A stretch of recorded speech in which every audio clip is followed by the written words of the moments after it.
the New Zealand Tech Podcast, brought to you by Gorilla Technology, proactive and strategic IT. Hey folks, greetings and welcome along to the New Zealand Tech Podcast. I'm your host, Paul Spain, and great to have Mark Callander, Chief Executive at 2 Degrees, joining us again. How are you, Mark? Good, Paul. Thanks for having me. Yeah, great to have you back. Lots has been always going on when it comes to the tech world and the telecommunications world. What's been keeping you busy since we last caught up? Yes, obviously we've acquired the 2 Degrees business in that time. So we're at day 921. So not that I'm counting, but we've had a really good 2.5 years in terms of bringing together two great businesses, two great challenger businesses with significant challenger DNA in New Zealand. It's been a great opportunity, a privilege to essentially merge the cultures, the infrastructure, the technology, while still trying to grow the business at the same time. So it's been a very busy 2.5 years. We're in a really, really good position. We've had a great last 12 months of trading and growth in the market. We're just constantly obsessed with doing the right thing by the customer and making sure that we integrate these businesses along the way. Yeah. And what's the biggest challenge at the moment in the current sort of economic climate and so on? Does that make things better or worse for you, that maybe people are a little bit more cost sensitive and so on? Because as you say, you often come from that challenger sort of perspective. Does it make it easier for you to win market share off competitors? Yeah, so pros and cons. We're not immune to tougher economic climates, but as a challenger brand and a value player, typically we're very well positioned to thrive. So a good example of that is large enterprise customers during these times have a better and harder look at their cost lines than they've might have previously done when other aspects of the business are going well. The flip side to that is obviously households are struggling out there. So household spending is down. That naturally has a flow through to discretionary spend items, when it comes to mobile or data top-ups as well. So on the whole, we are, I think we're a net beneficiary of the current climate, given the value proposition we have in market. So that's very, very positive from our perspective. The other big flip side for us is the employment market has eased a lot. So if I'm to reflect back 12 to 18 months ago, very, very hard to get good technology staff, contact center staff. There was a wage war going on for people in market. So it's nice to be through that and being able to choose from the great talent that's out there to, again, help us build the technology journey we're on for our customers. And what are you now in terms of scale of people? So we're about 1,600 staff now. That's slightly down on our peak. Obviously, when you bring two businesses together, there's some natural fallout from that. So we're well through that. We have over-invested in terms of people, in terms of our contact centers. So you may recall we outsourced some of our contact center operations to South Africa amidst the really tough times, and it was really, really challenging to recruit staff. Very pleased to say we're now recruiting in New Zealand again. So again, that's a really positive thing for us to be doing. We announced that to staff the other week. Again, we get buoyed by creating jobs and creating employment in New Zealand. We're a fiercely passionate New Zealand-based company. Pros and cons, but on the whole, we're doing really, really well. And what can you share in terms of revenues? Well, the good news is our financial results for FY24 will be out shortly, so they'll be available for all to see. We've traded very well. We've previously reported we're obviously north of $1 billion in terms of turnover, north of 20% in terms of market share. We are experiencing strong growth. So those results will be out sometime this week. I won't bear all here. We get in trouble. But no, we've had a really good FY24 and more importantly, really good momentum in the first quarter of this financial year as well. So more to be said. Yeah. So what's been your primary focus over this last period where you've been bringing businesses together? There's all sorts of things that's been going on. Cell tower, assets being divested on across the industry. 5G obviously has kind of continued to roll out. What have been the really big things for you to focus on in the chief executive chair? Yeah, so lots going on. first and foremost, the most important thing in terms of my role is the cultural alignment. So again, we need to get people within the business that, again, share that challenger DNA. I do say that the people really do make a difference in our business. So that challenger DNA is really, really important to us. So again, getting the right-minded people, getting aligned on company values, and again, we have a purpose, which is fighting for fair. So it's really important that people's values are aligned to what we're about as an organisation. So a disproportionate amount of time on setting the cultural tone for the business and making sure we've got the right talent. Outside of that, if you get that small problem sorted, then we need to pivot in terms of, again, making sure that networks remain an equivalence for us. So when I say that, it's really important that 2 Degrees maintains the same network equivalence as our competitors. And we've done an incredibly good job of that across both mobile and fixed assets. But as you've mentioned, we've got a big 5G build program going on. So, we have our 5G population coverage sits at about 28, 29% now. And all the main centres, we're close to 60%. We're upgrading over 300 towers a year. So, and we're putting a modernised stack of 3, 4, and 5G Ericsson equipment on that technology stack as well. So it's a big investment in terms of that technology component of what we do. And then the third part, again, is not losing sight of the customer. So again, while we talk around our infrastructure assets a lot, we really talk about ourselves as a software business internally. At the end of the day, people don't buy networks, they're buying outcomes. Again, we spend a lot of time in terms of both the augmentation of our existing technology stacks, but also making sure that we've got a modern environment so we can compete and do things differently. We like to turn up differently as a telecommunications company. And that for us starts with a great software environment and a customer-first approach.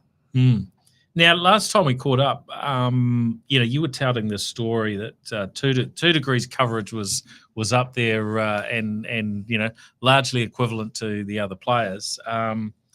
And after we chatted, a 2 Degrees SIM card came in my direction because I hadn't actually tried your network out for Sounds dangerous for a little while.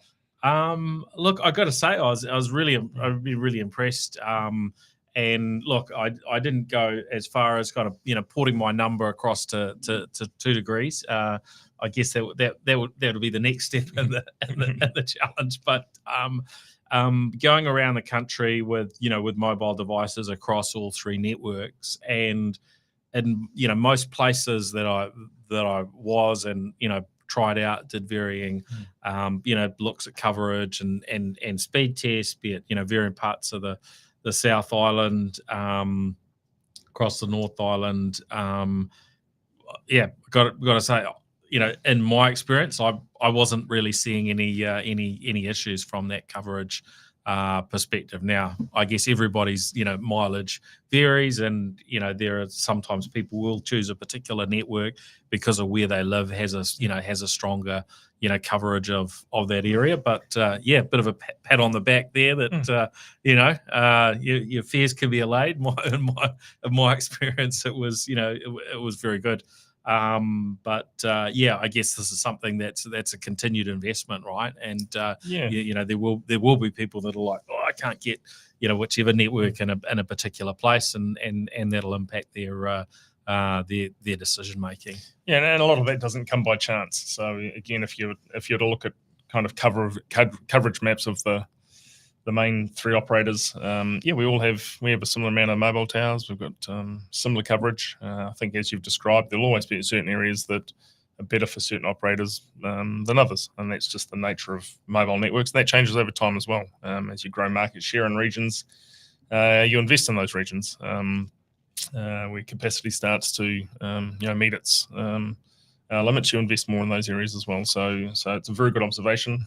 We've actually, you may or may not have seen, we've launched a blind network test, which is a very cool ad that we put out, which is essentially the old Pepsi challenge, which is trying to has various scenes of people blindfolded, and we're obviously getting them to test different networks and to see if they can see the difference between the 2 networks.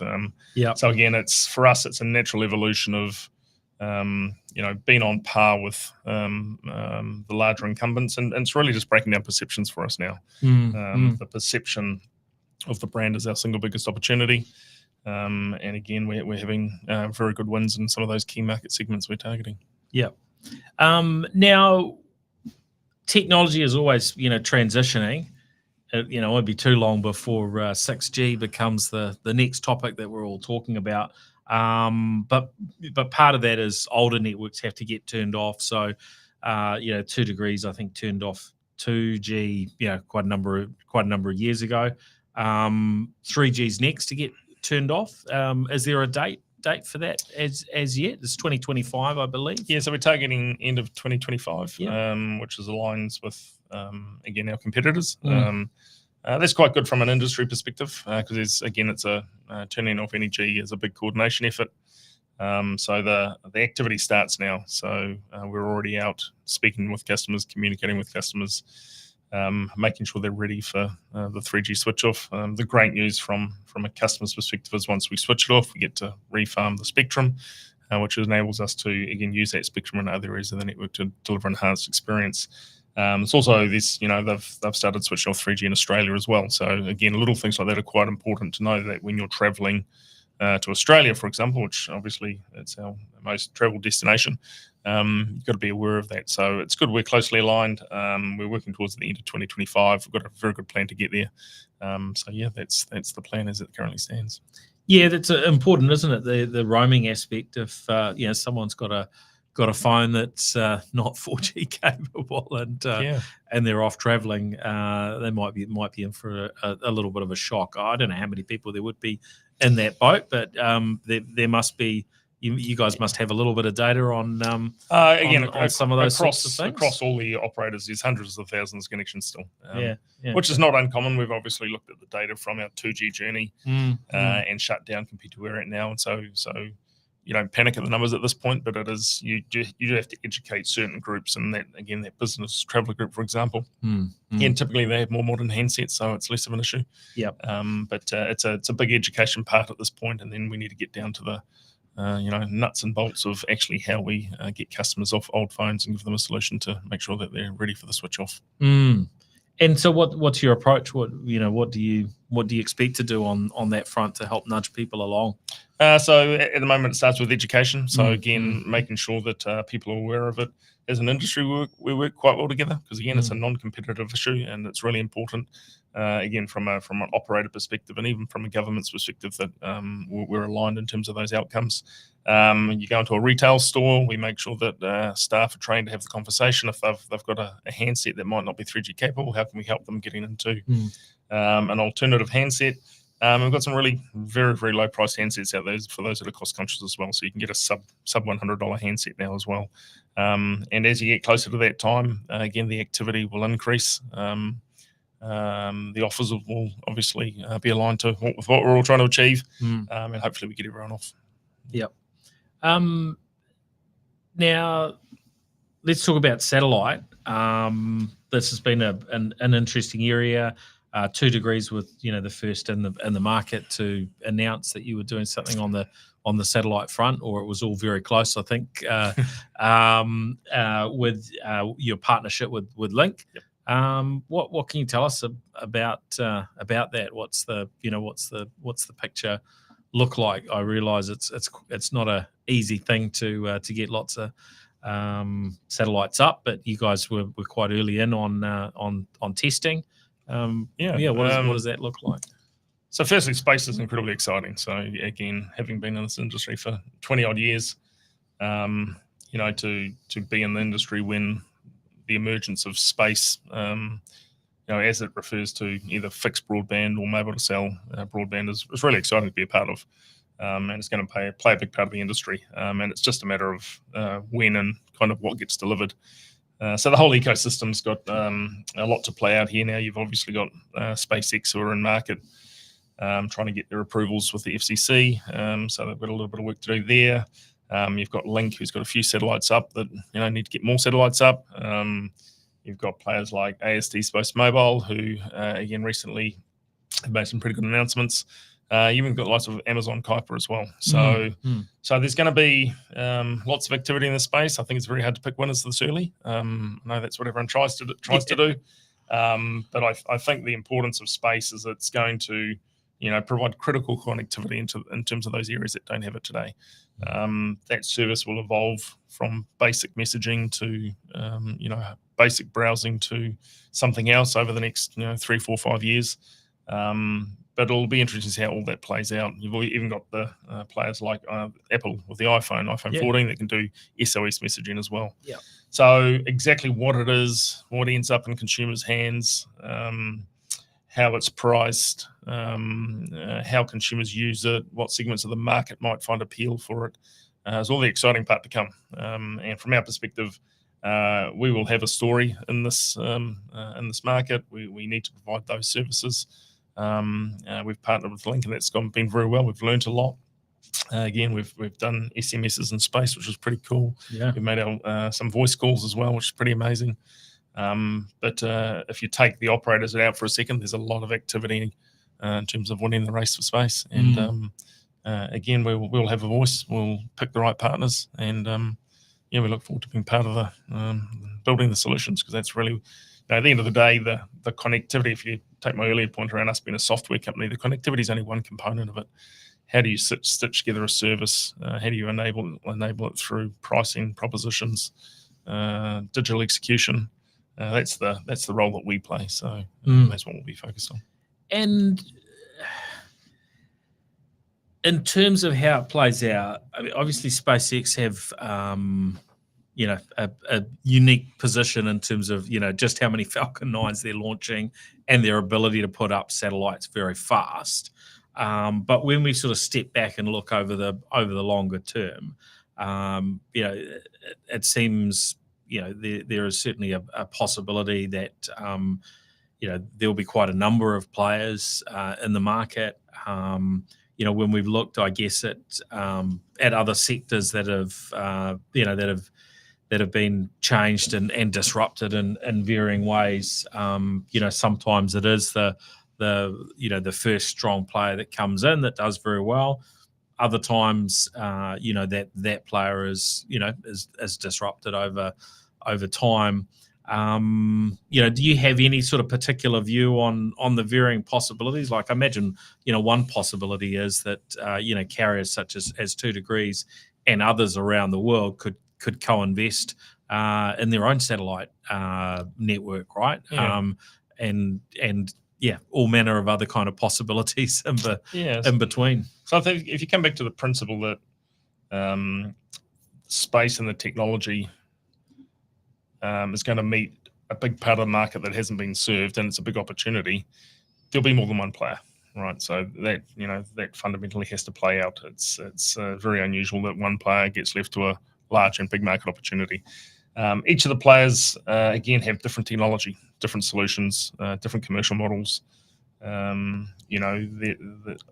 There won't be a world where I think there's exclusivity with any one of those operators. There'll be the ability to commercialize the service across multiple providers. Yeah, and that's a good space for us, because we can obviously pick and align with the models that make sense for us, those that deliver a particular outcome for customers, or again a certain set market of the segment that we're actually trying to appeal to. So again, it's going to be very interesting to see how it all unfolds. I think we've got a very exciting 12 to 24 months coming up. But again, if you look at players like AST Space Mobile, they've got some good launches out. Their satellites are much bigger. They've got some pretty good backing behind them now. Yeah. But the same applies to Amazon as well. So we feel very comfortable where we sit in the market. And like I say, we'll have a strong voice and a strong solution for our customers. But let's see who wins the race. Okay, so you're not having any quiet chats to Peter Beck around some special network in the background? No, I see he's doing very well. I see he picked up a contract recently. I saw it was in the Herald today. It was well done them. They're a great company. Yeah. Oh, it's exciting to see, and certainly I think a lot of us are curious, how that ultimately plays out for Rocket Lab, but. They're doing very, very strongly at the moment, which is love to support them however we can. Very, very encouraging. So, well, maybe you and Pete need to get together. All right.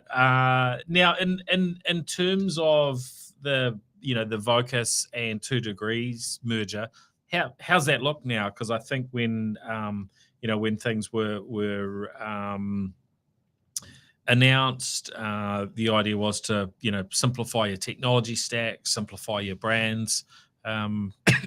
What's done and what's left to go? Let you take a sip of water before I die in front of your audience. Firstly, the brand consolidation. So I made good progress there. So very early on, we've shut down the Vocus brand and the Flip brand. Got obviously 3 other brands you'll be familiar with, 2 Degrees, which will be staying. It's a cool part of our strategy, which is one company, one brand. We've got Orcon and Slingshot. So brands that I built and grew up with, part of the family, part of the kids. Orcon will be the next cab off the rank. So we will at some time this year, this financial year, look to start retiring the Orcon brand. We've stopped taking new customers on that brand now as well. So the steps are in place to retire those brands. Once the Orcon brand has been retired, we'll then turn our attention to the last part of my family, which was Slingshot. But we're going to take the learnings out of Orcon and just, we're very focused on making sure we learn through each brand shutdown, what we get right, what we get wrong, what customers are looking for, and just making sure we don't do an own goal. So that's gone incredibly well. The technology stack side of it, again, has been a phenomenally well-run program of work. It's not easy to take a large and complex business like ours, and everyone says they're going to go into a single technology stack, and often it doesn't happen. Very pleased to say with us, the progress we've made, we've got very good line of sight to all the objectives we set out in our first 1,000-day plan. So, like I said, so we've got a very good plan of attack, and we're progressing really well towards it. So, the outcome for that for our customers and our staff when we get there, again, will be a modern stack, our ability to compete and pivot and move more quickly in the market, and also making sure we can provide our staff with good tools as well. So, again, people talk a lot around AI. AI is as much for internal staff as it is external staff. You've got to have, again, modern technology environments, single stacks where you can, and good structure in your data.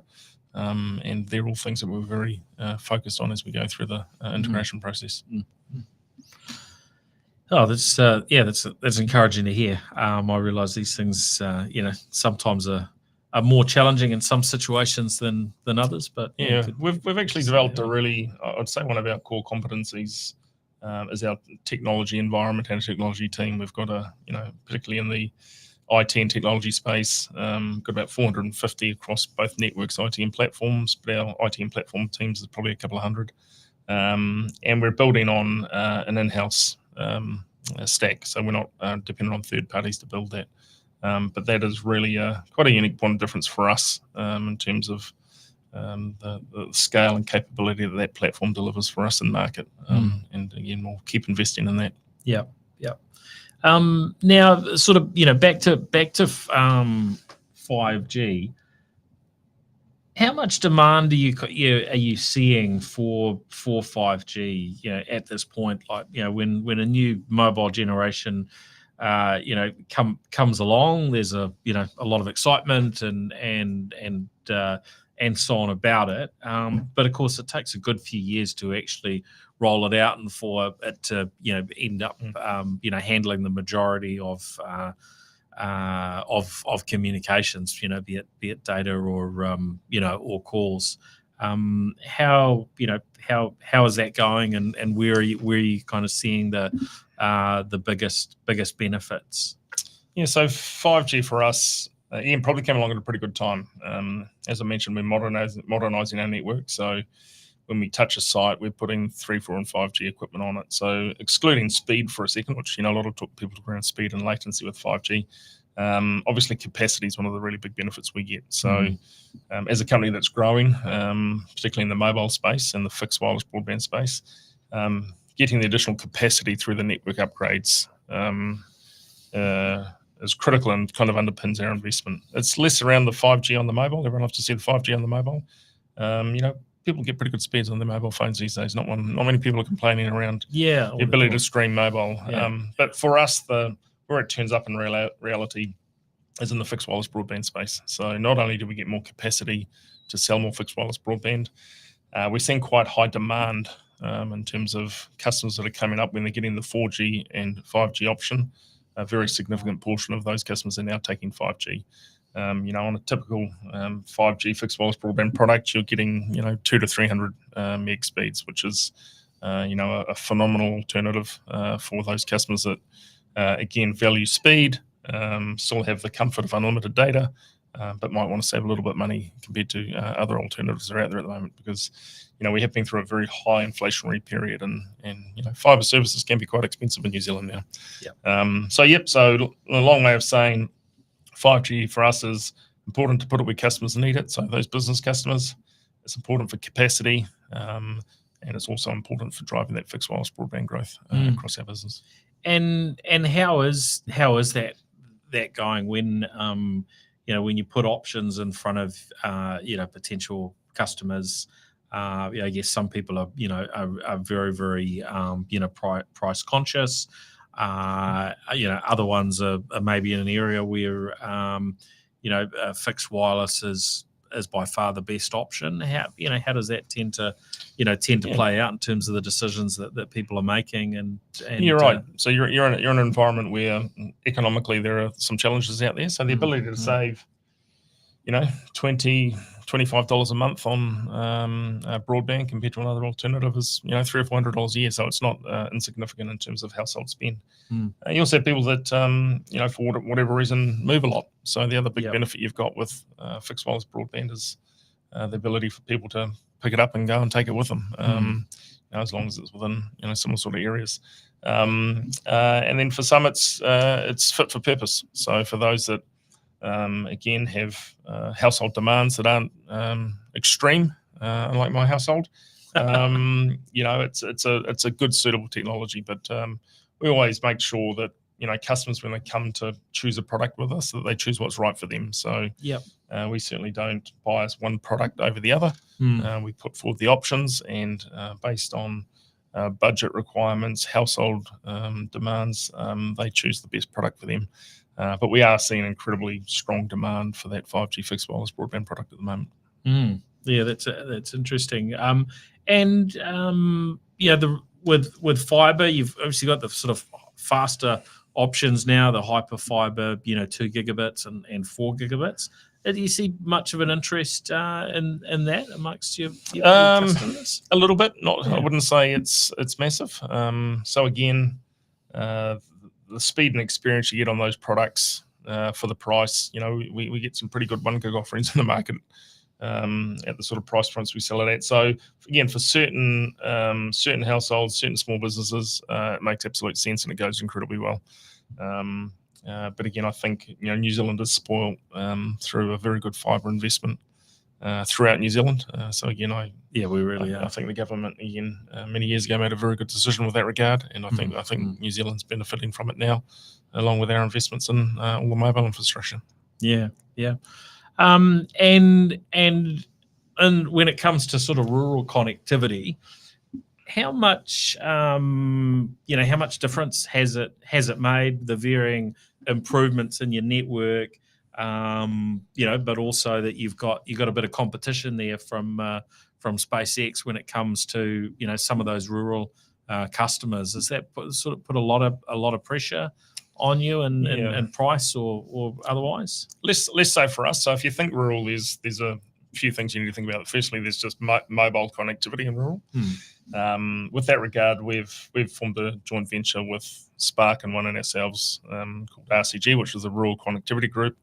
So collectively, we've invested in 450 odd towers in rural New Zealand to share infrastructure to provide the best possible connectivity for people in those regions. So that's great for rural. It's great for addressing black spots, roads, etc. So again, I think it's a great illustration of industry collaboration to make sure that we're getting connectivity to people that need it in rural.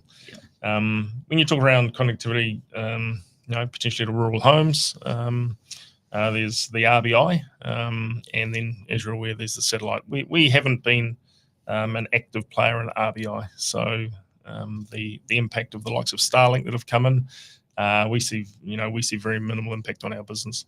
You would expect it must be having an impact somewhere, because I believe the uptake of services like Starlink is very high in New Zealand. They have very strong numbers, and as it's been made, we're publicly aware, we build a lot of the infrastructure for Starlink in terms of ground-based stations,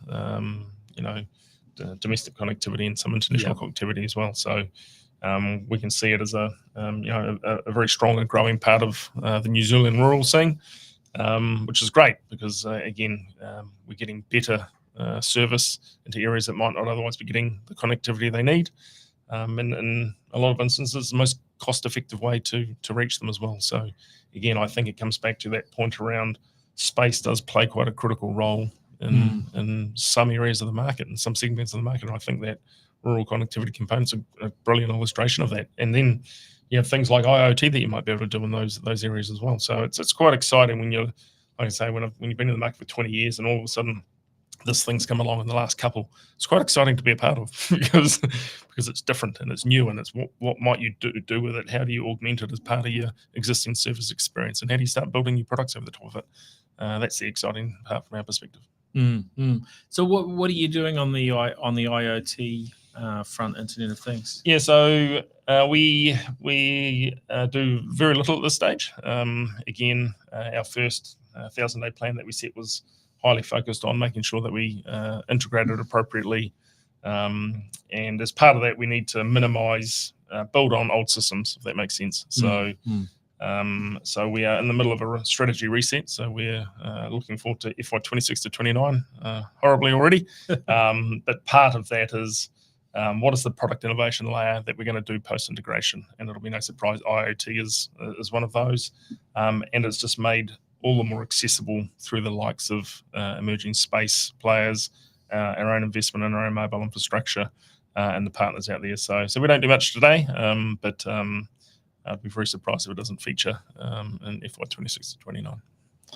Yeah, look, I mean, I think we're used to that. Connectivity just keeps improving in every which direction, and no problem. So many things want to connect, right? Yeah. So it definitely becomes increasingly important over time. Yeah, exactly. Yeah. And again, on the connectivity piece, we recently picked up Network for Learning. So again, I think it's another good example of we choose in the markets we can win when we've got a very strong proposition. So Network for Learning is obviously providing connectivity to 2,500 schools, 70,000 odd teachers, and 900,000 students. So it's a good example, I think, of the growing credibility of what the new merged business looks like for us to be able to go up, compete, and win a business like that. Yep. It is a very, very large network with close to 1 million people touching it every week. It's a credit to our investments in the teams that can stand up and win that type of business. It's the software we're building over the top of it. So we're going into these with new solutions, new service models, and really listening to what the customer wants. And the infrastructure is a ticket to the game. It's how you listen to what your customers want, put creative models in front of them, and then making sure you've got the software delivery to back it up. So it's wins like that are very, very exciting for 2 Degrees, and we look forward to getting more of them. What was different, about that partnership with Network for Learning compared to other things that you've done in the past? We've actually had a few others similar to it, but again, as corny as this is going to sound, we listened to the customer. We knew that they wanted to go to a different model. We knew that we needed to need to give them software access to put control in their hands. So allow them to manage the network and allow them to turn the network up and down. Allow them to make everything dynamic and on demand. If you look globally, kind of open API networks is a very big and growing trend, and I kind of think we're on the forefront of that in terms of our experience in developing the type of software that customers want to use, and that was the difference. Again, we had the right to play through our infrastructure, so that's your ticket to the game. But you don't win it on that; you win it on the software and thinking creatively. So, but there's a few examples like that, and we've won a couple of large enterprise customers where we went in and we solved the problem, and it wasn't necessarily related to the connectivity or the mobile connection. It was related to, internal issues or bill structuring issues or removing administration out of their businesses. That's how we're engaging and winning on new business. Yeah. And that's how we can turn up and be different. And in that case, was that a purely fibre, ultra-fast broadband sort of connectivity, or was there a variety of types of connections? So to the schools? the end access depended on whether there's obviously 2,500 schools, so each school is in a different location. Some locations are more challenging than others. So absolutely, it's using the UFB or equivalent network around the country. But more importantly, it's got to come back to a backbone network and obviously connect to all the providers that the school needs to, the network really needs to connect to as well. So it's a large network. It's reasonably complicated, but simplified through how it's designed, how we deploy it, and the software we give network for learning for it. Yeah. Interesting. And but it is fixed only. It's just purely the fixed aspect of the schools. Yeah. Okay. And you talk about sort of opening up APIs and so on. Does that put network for learning in a position where they've got a sort of a next level of control over what happens with those varying connections compared to what is normal? How much different was it to the norm? The best way to describe it is we give them flexibility to manage the networks as they want to. I think the most important thing is, bandwidth. Again, bandwidth moves all the time. So it's how can you create tools that put that control in the hands of the end user versus having to call a telco and say, can you increase the pipe here, or we want to do an activity here, or we want to connect to a cloud provider here. We don't need to be part of that discussion process or thought process. We give you the tools and you can do it yourselves. And you can see your network performance. You can see when you might need to increase. You can see where you might need to decrease to save money. So again, to me, it's just listening to your customer and being flexible on how you build your commercial models. And there's great examples around the world of people that have done similar, but at that, again, putting that power and the control of end users is what customers want. From our perspective, it's easy. You build software that enables them to do it. I guess in this case, Network for Learning are kind of the retailer, aren't they? Because the school is the end customer, but you deal with Network for Learning rather than the school. So actually, with that regard, they're more a wholesale. If we view them as we deal with them, really they're a wholesale customer to us, and then they manage the network out to the end user. So that's more how we think about that relationship. But the relationship will grow and we'll continue to do hopefully new and exciting things with their partners. We've already had some great engagements with how do we use our collective capability across our organizations? How might AI feature in the coming years ahead? How might other types of connectivity be relevant? So you get the foundations of the partnership right. Again, the opportunities moving forward are quite vast. Tell us a little bit about. I guess you did the. This was probably over probably 18 months ago now. With your towers, they were sold to, was it Connexa? What does that mean for the business? Sort of long term, short term. I mean, for most customers, they probably don't even know about it. It's very much sort of behind the scenes things. But what were your thought processes when going through that? I'll focus on the primary benefit to our customers. It's again probably the most important thing is to come back to our customers. While we sold our mobile towers to Connexa, it's just the passive infrastructure. So we still maintain all the active equipment, all the spectrum, anything that really impacts the customer we've retained ownership of. But the really exciting thing with that relationship is more our commitment in terms of additional build. So as part of our relationship with Connexa, we've committed to building another 450 mobile towers in the next 10 years. That's a phenomenal commitment to New Zealand, phenomenal commitment to continue to build out our mobile infrastructure. We know the bandwidth demands ain't going anywhere. We've talked about 5G. You said 6G. I don't want to talk about 6G. But, all of that requires more network infrastructure. So that has given us a very good investment plan. It's given us ability to align our growth plans with that. It's quite a complicated process. We have to consider spectrum and what spectrum we might have, and densification, and what fixed wireless broadband penetration might get to. So there's lots of things that go into it. The good news is once you've done that, we've absolutely, we have a clear network plan now to support our growth. So it's not terribly exciting for people out there, other than saying, from our perspective, it's future investment in the network. The Commerce Commission, they come up from time to time in varying news articles and discussions. How do you kind of deal with the varying decisions that especially from a marketing perspective? It seems telcos are always sort of getting a slap on the hand when I look back over the years for one thing or another.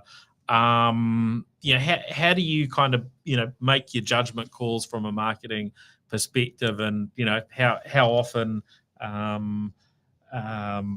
do you expect to kind of get caught out, because it just seems to be an ongoing pattern within the industry. I'm at times a bit at odds with some of these situations, but how do you think about this? So first and foremost, we plan to get caught zero. So and caught's the wrong word. It's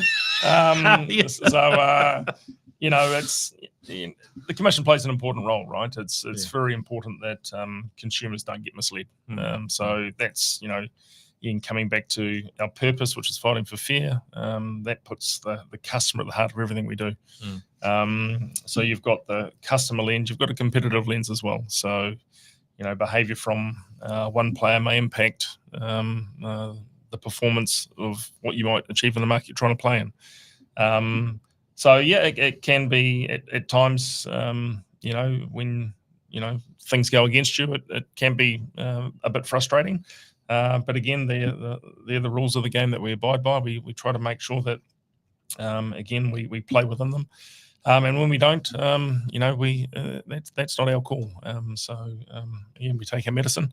But again, I just think that they do play an important role. It's and we don't want a market or an environment across any industry or sector where consumers get misled by any player, in particular very large players like ourselves, given the role we play in the market. So we'll continue to do the best we can and operate within the rules of the game. We were chatting, before the show around some of these things, and I know sometimes you got to tread a little bit carefully on these topics. But I think one of the areas that has stood out for 2 degrees, and I see that there's a degree of this has been replicated to some degree, I think, recently, but has been the free roaming to Australia.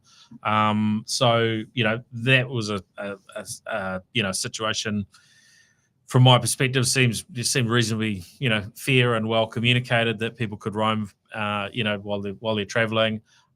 You wouldn't expect people to be staying in Australia for long periods and continue with that, but you got a little bit of trouble because it wasn't in big bold letters that there was a 90-day limit to the free roaming. Walk us through what it's like to get sort of hit with one of those things. And first and foremost, it's a really good product. So for any business customers out there listening, you do get free Australian roaming with 2 degrees. It was again, we always put a customer lens on decisions we make, and again, in this instance, we interpreted what we thought we needed to disclose, and the commission had a different view on that. And again, coming back to my earlier points, they've got a really important role to play. We try and get it right. When we don't get it right, that's the ramifications of it. But again, we hold ourselves to a high standard. We expect the commission to do the same with other players. So in instances where they deem that we could have done better or should have done better, we'll take that and we'll learn. As frustrating as it can be from time to time. So One NZ, were have been in trouble, also, as these things happen in terms of their 100% coverage, you had some thoughts on that in terms of what's the impact if from a competitive perspective, if the market sort of misunderstands a communication like that, or it's done in a manner that you feel is not appropriate. How does that impact you? So given it's going before the courts, I won't comment specifically on it, but I come back to the other point. You've got to make sure what you're putting in front of consumers is clear and accurate and easy to understand, and factually correct. And if those statements hold true, regardless of what industry you're in, you're not going to have any issues. But like I say, we have an important role to play in the sector, given our size, as do many other players in other sectors. And we've just got to be confident in the calls you're making and make sure we're not misleading. And again, it's over to the commission now to deem what they think's appropriate. Obviously, given what's occurred there. Yeah. So is that suitably vague? Yeah. Thanks for that, Mark.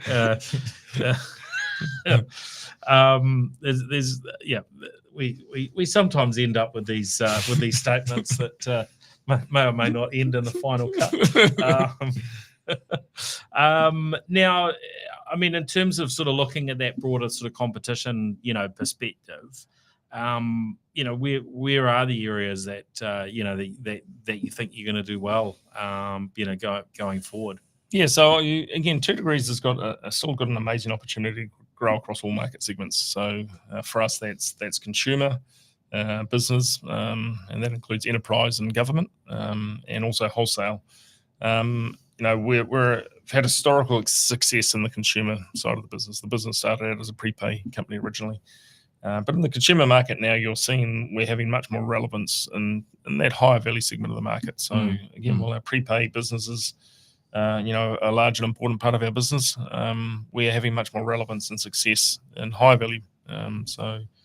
High value pay monthly plans, new Apple launches that come out. We are one of the leading players in that space now. So that's a great opportunity in that space there, and will continue to be very relevant from a fixed wireless broadband perspective as well. So got a really good product suite. Where we will have an opportunity to accelerate will be in the business, enterprise, and government space. So why do we have a right to play in that space? We've got the same networks as our incumbents. We have a clear right to play with that. It's really important that, again, we use our software capability to compete. And most importantly, we've just got to move that brand perception. So I often refer to network equivalence all the time. Once you've got network equivalence, you've got your ticket to the game. So the only reason a larger customer might not consider us is their perception of our brand. Which is why I gave you a SIM card after our last call. But there's going to be new innovations like eSIM, so the ability to, as opposed to sending you a physical SIM last time, I can simply show you my phone now and you scan a QR code and you can get on and try the network.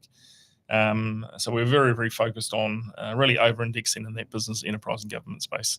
Again, things like the Network for Learning one's a great win for us. And again, we've got some really good government customers with us as well. So we've got to keep pushing and investing in that area as well. Wholesale is also a big part of our market. So even some of the larger fixed wholesale customers you see in the market are with us. There are some very successful MVNO customers that are in there using our mobile infrastructure, our mobile assets.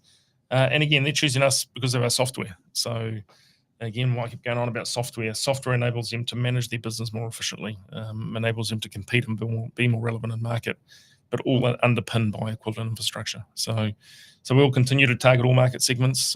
We believe we'll achieve growth across all of those. And again, our brand is just going to go from strength to strength. So how hard is that when the bulk of the market has always been in terms of at that enterprise and government level and so on? It's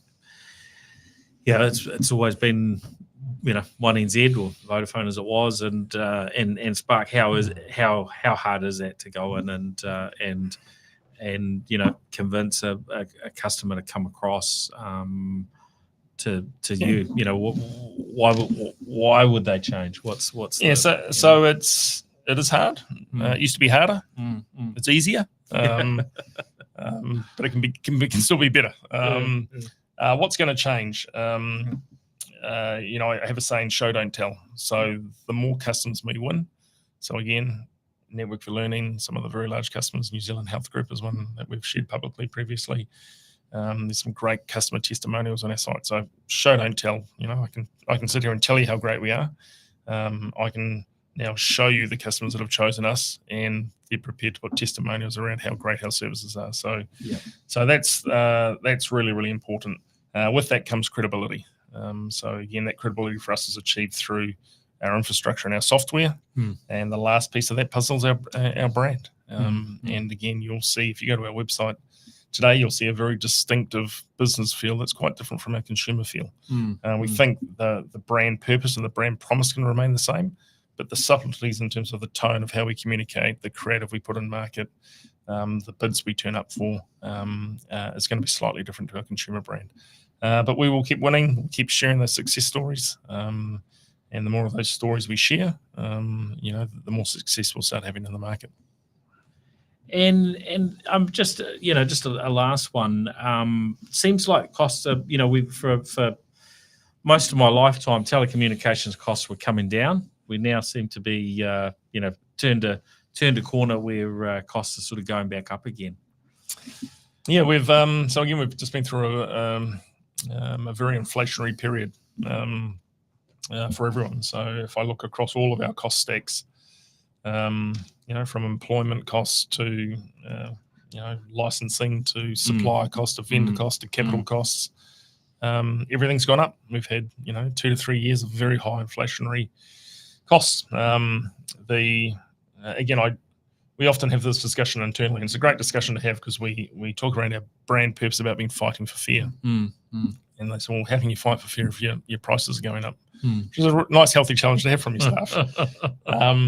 And my response is pretty simple. It's we have to make sure that we continue to invest in the network. So we have to make sure we're getting, the returns we need as a business to make sure that network and network discussions are, no longer become an issue for us. So we've got to continue to make sure we keep doing that. What we do as a business and how will we measure it as a business is what we do over 10 and 20 years, not in a year or two. So it's important that, we're making the necessary investments and generating the returns we need to make sure we continue to be a serious player in the market. If you look at where we sit, we are a value player in the market. We'll offer better value than our competitors out there. So we still play a critically important role, albeit we've been through a fairly tough inflationary period. Markets will change, and they'll change again. So again, I just think it's important that I remind our staff and often our customers from time to time that it's what we're going to achieve over decades. It's really important.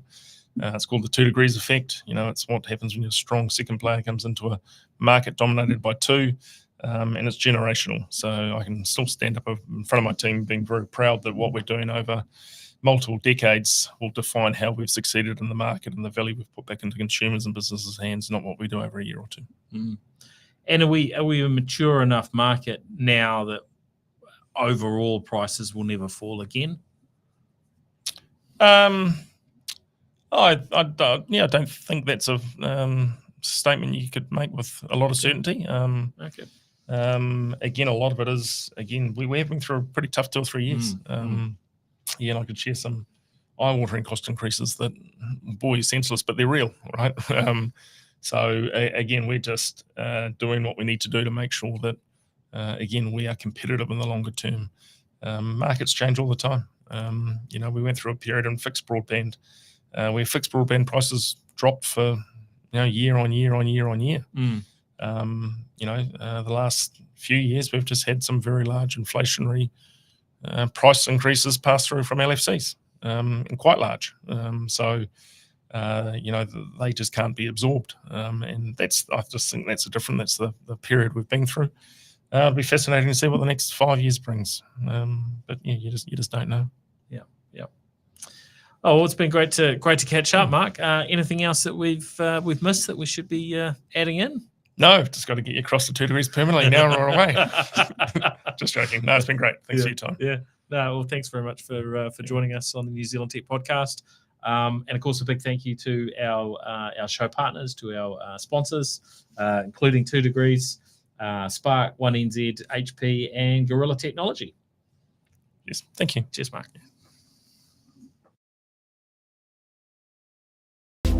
The New Zealand Tech Podcast, brought to you by Gorilla Technology, proactive and strategic IT.